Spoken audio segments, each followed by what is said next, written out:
Welcome to our classes. हमारी classes में आपका स्वागत है। इसके प्रीवियस वीडियो में हमने मैट्रिसेस कितने प्रकार के होते हैं, मैट्रिसेस कैसे कैसे रूल को फॉलो करते हो, तो अभी हमारा चल ही रहा है। इसमें भी हम बहुत सारे रूल्स आपको बतलाने वाले हैं। साथ ही में मैट्रिसेस का मल्टीप्लाई कैसे किया जाए ये हम अभी बतलाएंगे। इसके पहले हमने मैट्रिसेस का एडिशन और सब्सट्रैक्शन कैसे होता है, क्या ध्यान रखना चाहिए, ये सब प्रीवियस वीडियो में बता चुके हैं। एक बार हमारे प्रीवियस वीडियो देख लीजिए। आइए मल्टीप्लिकेशन ऑफ मैट्रिसेस शुरू करते हैं। मान लीजिए कि कोई ए एक मैट्रिक्स है, मान लेते हैं कि कोई एक ए मैट्रिसेस है और ठीक उसी प्रकार कोई बी भी एक मैट्रिसेस है। तो अब हमको ये गौर करना है कि अगर कोई एक मैट्रिसेस ए है और बी मैट्रिसेस है और इन दोनों के बीच में मल्टीप्लाई हो रहा है, जिससे मल्टीप्लाई के साइन से या डॉट दोनों से हम रिप्रेजेंट कर सकते हैं। तो ऐसे में अगर इन दोनों के बीच में मल्टीप्लाई हो रहा है तो इसका रिजल्ट मान लेते हैं कि सी आएगा, मान लेते हैं कि सी आएगा। तो इससे मैं क्या दर्शाना चाह रहा हूं, मैंने इसके प्रीवियस वीडियो में भी बोला था कि अगर हम कोई एक मैट्रिसेस ए ले रहे हैं, मान लीजिए कि वो मैट्रिसेस है 2 1 0 3 2 1 और 1 0 1, और एक बी मैट्रिसेस ले रहे हैं, बी मैट्रिसेस ले रहे हैं वो है, मान लेते हैं इसमें सीधा क्रॉस करके मैं लिखता हूं, ये है 1 2 3 4 2 0 1 2 3 1 0 5। अब देखना यह है कि ये कितने ऑर्डर का है, ये कितने ऑर्डर का है। ऑर्डर मतलब क्या होता है कि इसमें कितने रो और कितने कॉलम हैं, इसमें कितने रो और इसमें कितने कॉलम हैं। तो आइए ऑर्डर जांचते हैं, ए कितने ऑर्डर का है। तो याद रखना है कि जब भी हम ऑर्डर लिखते हैं तो पहले रो का जिक्र करते हैं, दूसरे नंबर पे कॉलम का जिक्र करते हैं। तो आइए रो की संख्या कितनी है, रो 1 2 3, और कॉलम कितना है 1 2 3, यानी कि ये 3 क्रॉस 3 यानी कि थर्ड ऑर्डर का मैट्रिसेस है। आइए इसको देखते हैं। 1 2 3 रो है, पहले रो फिर कॉलम 1 2 3 4, तो ये 3 क्रॉस 4 का है। इसके पहले एडिशन और सब्सट्रैक्शन में हमने पढ़ा था कि यदि ऑर्डर दोनों के सेम ना हो तो ना ही वो एडिशन हो सकता है उसका और ना ही उसका सब्सट्रैक्शन हो सकता है। तो ऐसे में इसका भी ऑर्डर तो सेम नहीं है, तो क्या हम मल्टीप्लाई कर सकते हैं। तो पहली चीज तो मैं ये बतलाना चाहूंगा कि मल्टीप्लिकेशन, क्योंकि हम मैट्रिसेस का पढ़ रहे हैं, तो मैट्रिक्स मल्टीप्लिकेशन किसी का भी हो सकता है, चाहे वो अलग अलग ऑर्डर की ही क्यों ना हो। तो यहाँ पे सीधा दिख रहा है कि 3 क्रॉस 3 का है, ये 3 क्रॉस 4 का है।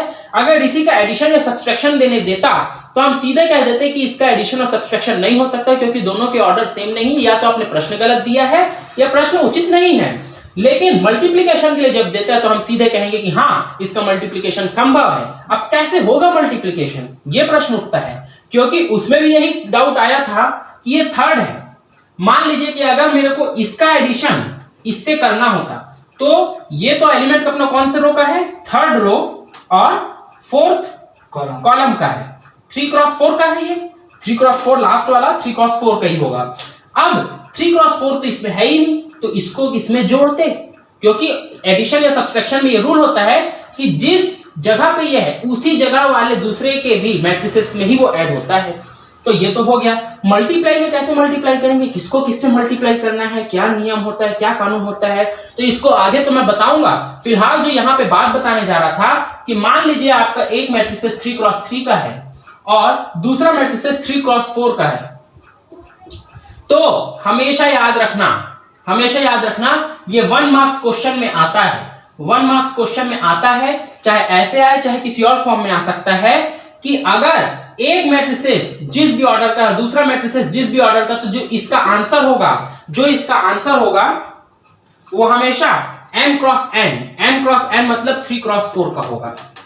यानी इस वाले का फर्स्ट एलिमेंट और इस वाले का लास्ट एलिमेंट, इस वाले का फर्स्ट एलिमेंट, इस वाले का लास्ट एलिमेंट। मैं इसको एक बार mn के फॉर्म में लिख देता हूं, mn के फॉर्म में लिखना ज्यादा उचित रहेगा। चलिए a, मान लीजिए ये a है, m क्रॉस n मतलब यहाँ पे n के जगह 3 होगा, मान लीजिए n के जगह 3 होगा, यानी 3 क्रॉस 3। तो mn के जगह में कुछ भी हो सकता है, 3 4 5 जिस ऑर्डर का आपका मैट्रिसेस होगा।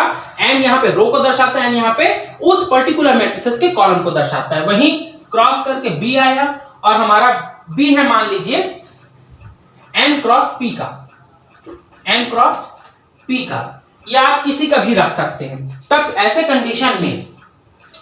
कंडीशन में याद रखिएगा ये फिक्स है कि जो आपका आंसर आएगा वो इसका फर्स्ट एलिमेंट यानी कि m और इसका सेकंड एलिमेंट यानी कि p, m क्रॉस p के फॉर्म में ही होगा। मतलब जितने रोज इसमें थे, मान लीजिए इसके कितने रोज हैं, ये हमारा फर्स्ट एलिमेंट था 1 2 3, तो जो हमारा आंसर आएगा वो C3 क्रॉस इसका p एलिमेंट, p यानी कि सेकंड एलिमेंट, यानी कि कौन सा क्या चीज को दर्शाता है, इसका कॉलम।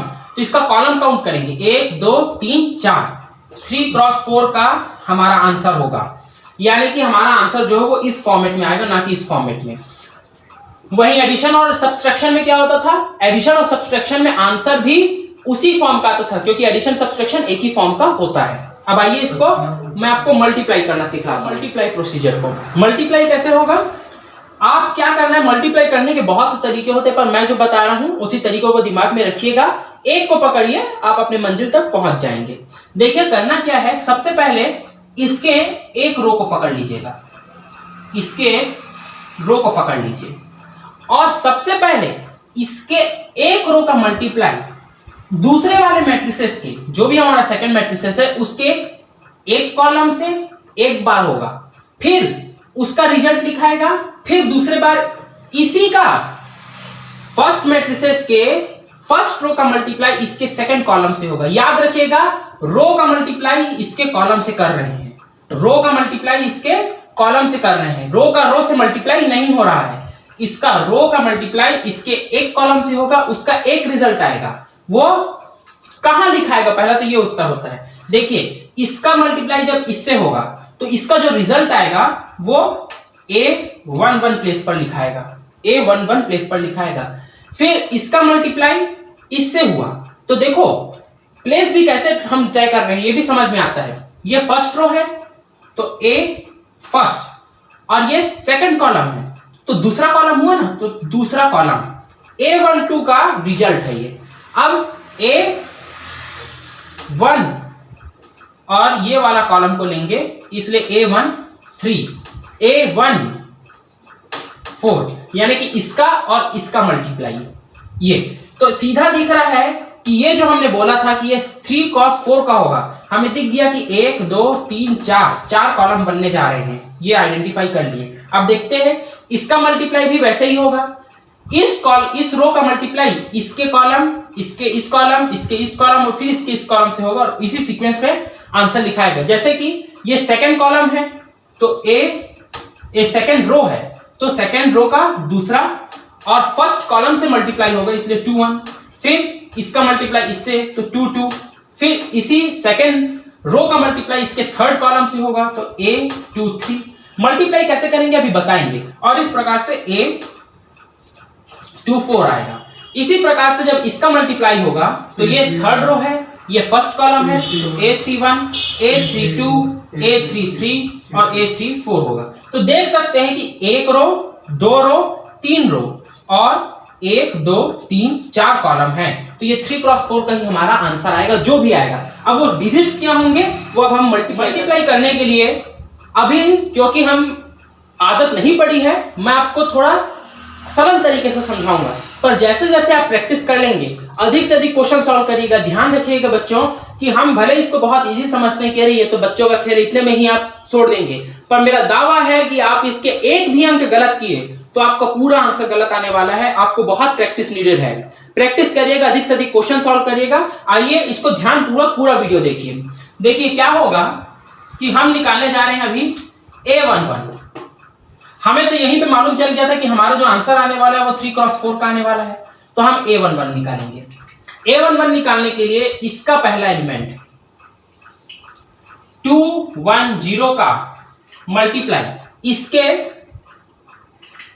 210 का मल्टीप्लाई ऐसे भी लिख सकते हैं, चाहे ऐसे भी लिख सकते हैं, क्योंकि रो है तो मैं इसी हिसाब से लिखता हूं। 210 का मल्टीप्लाई इसके कॉलम से होगा 1 2 3, और इसका जो आंसर आएगा याद रखिएगा इसका मल्टीप्लाई इससे होगा, तो 2 1 जा 2 आया, फिर प्लस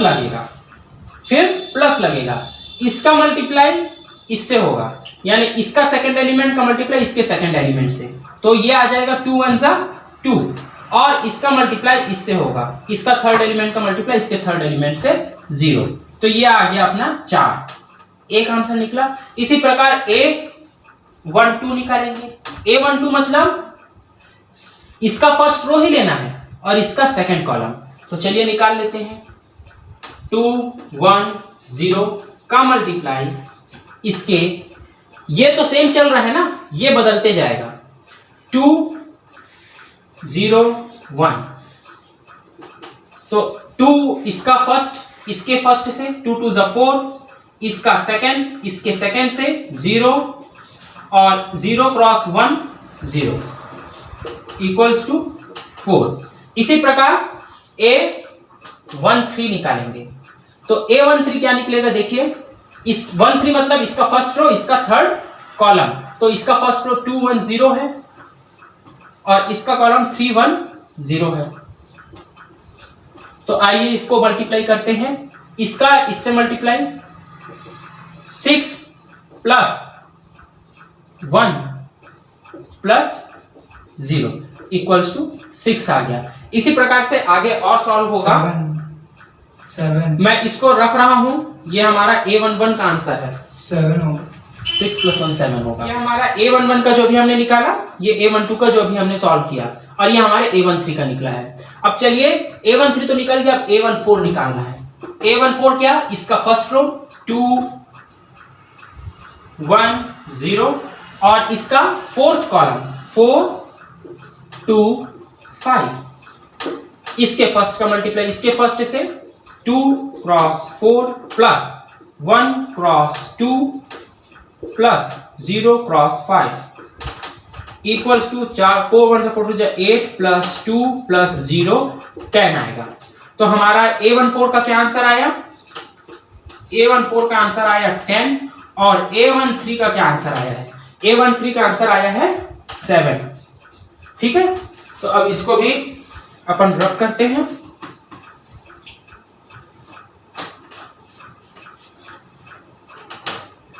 और निकालते हैं A।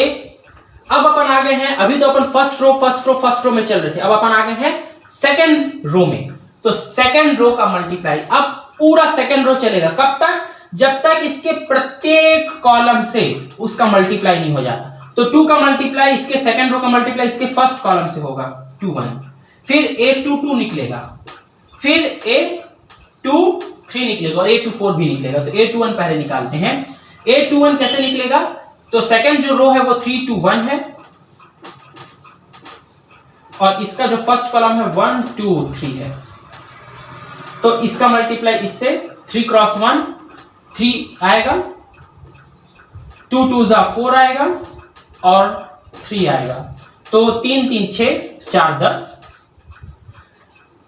सेकंड कॉलम का मल्टीप्लाई सेकंड रो से, यानी कि 3 2 1 का मल्टीप्लाई 2 0 1 से, 2 0 1 से। तो करते हैं, चलिए 3 2 जा 6, 2 0 जा 0, और थर्ड का थर्ड से तो 1 1 जा 1 इक्वल्स टू 7। और इस प्रकार से 2 3 पूरा वीडियो देखिएगा, क्योंकि मैं कुछ और भी आईएमपी चीजें आपको वीडियो के बीच में बतलाऊंगा। जैसे एक गौर करने वाली चीजें ये है कि कई बार हम जब इस रो का मल्टीप्लाई इस कॉलम से कर रहे होते हैं, तो कई छात्र हड़बड़ा के एक आध कॉलम से मल्टीप्लाई करना छोड़ देते हैं, और ये बहुत बड़ा ब्लंडर होता है, बहुत बड़ा मिस्टेक होता है। इससे पूरा आंसर गलत आ जाएगा और आप हड़बड़ा जाएंगे कि हमारा कहाँ गया। अच्छा, ये क्वेश्चन बड़े बड़े बनते हैं।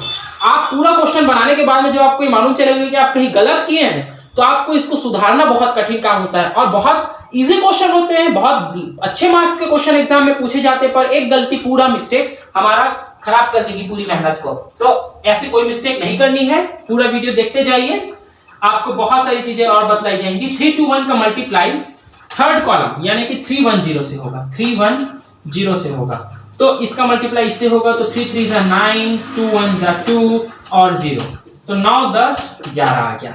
ठीक है, तो चलिए अब इसको भी लिख लेते हैं यहाँ पे साइड में।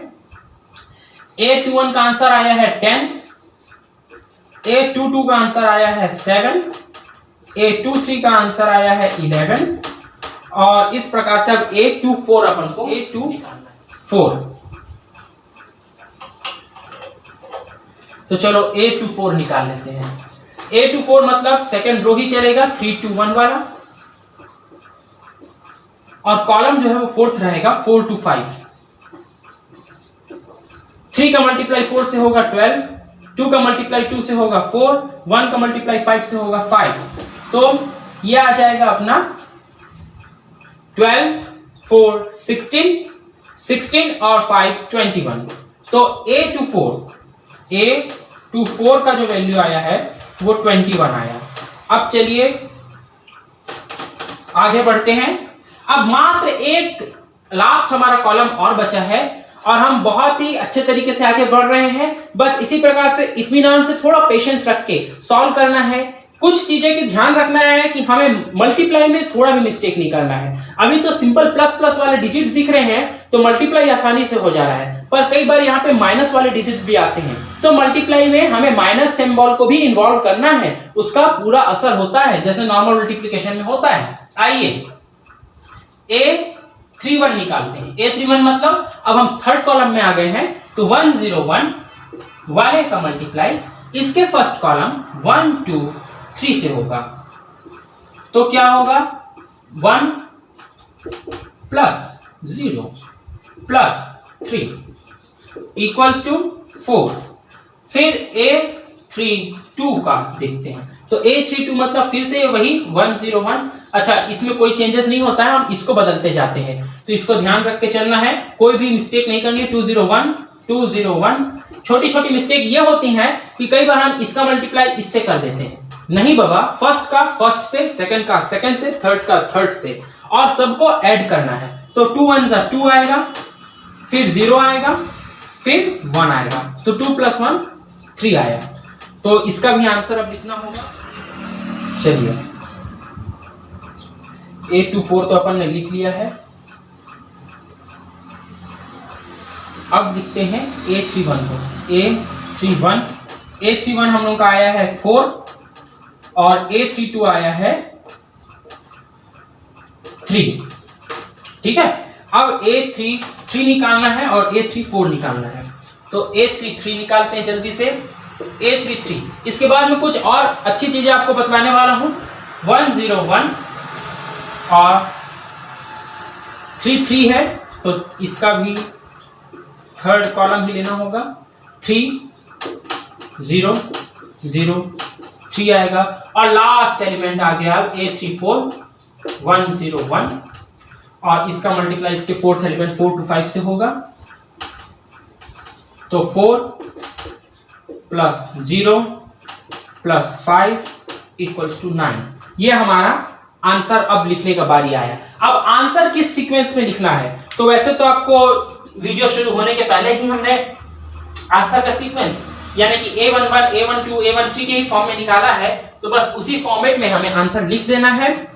आइए A33 को भी मैं यहाँ पे लिख ही लेता हूँ। A33 जो हमारा आया है वो 3 है और A34 जो हमारा आया है वो हमारा 9 आया है।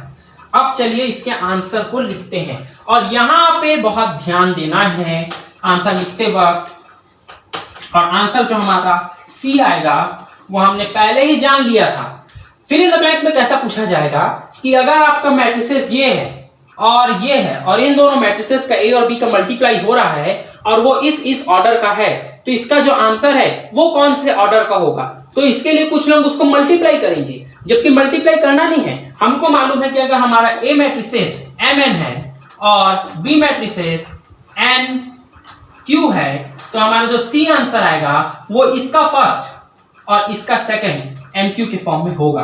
अब चलिए जो हमारा आंसर आया है इसे लिखते हैं। हमारा आंसर C है और हमें मालूम था कि 3×4 के फॉर्म में आने वाला है। वो 3×4 का आंसर क्या है याद रखिएगा, मैट्रिसेस का सिंबल ही लगाना है, क्योंकि हम डिटरमिनेंट्स पढ़ के आए हैं तो डिटरमिनेंट्स में नहीं जाना है। मैट्रिसेस का सिंबल लगाते हुए चलिए लिखते हैं। तो सबसे पहले क्या आता है, A11 आता है ना, तो A11 क्या निकाला था हमने 4। A12 क्या निकाला था 4। अच्छा, अपन इस सीक्वेंस में लिख रहे हैं। ध्यान रखिएगा कि A11 के बाद A12 आता है। कई लोग क्या करते हैं कि A11 यहाँ तो फिर ये 4 को यहाँ पे लिख देते हैं। ऐसे नहीं लिखना है, हमें ये देखना है कि इसका पहला एलिमेंट 1 है, इसका पहला एलिमेंट 1 है, इसका पहला एलिमेंट 1 है, इसका पहला, यानी कि ये रो है और एक रो में जाएगा। तो पहला वाला रो को दर्शाता है, तो ये फर्स्ट रो का हम बात करें तो ये सब फर्स्ट रो में आएंगे। 4 4 7 10, 4 4 7 10। अब आ जाते हैं सेकंड रो में, तो ये A21 A22 A23 A24 ये सेकंड रो है। 10 7 11 21, 10 7 11 21। और अब आ जाते हैं अपन थर्ड रो में 4 3 3 9, 4 3 3 9। और ये हमारा 1 2 3 3 क्रॉस 1 2 3 4 4 3 क्रॉस 4 3 क्रॉस 4 का मैट्रिसेस तैयार है और ये हमारा मल्टीप्लिकेशन सॉल्व हो चुका है। तो उम्मीद है कि आप लोगों को हमारा मल्टीप्लिकेशन सॉल्विंग समझ में आया होगा। इसके बाद हम मल्टीप्लिकेशन के बाद डिवीजन भी लेकर के आएंगे और कुछ प्रॉपर्टीज भी आपको समझाएंगे। फिलहाल मैं एक प्रॉपर्टीज आपको लगे हाथ यहीं पे समझाना चाहता हूं,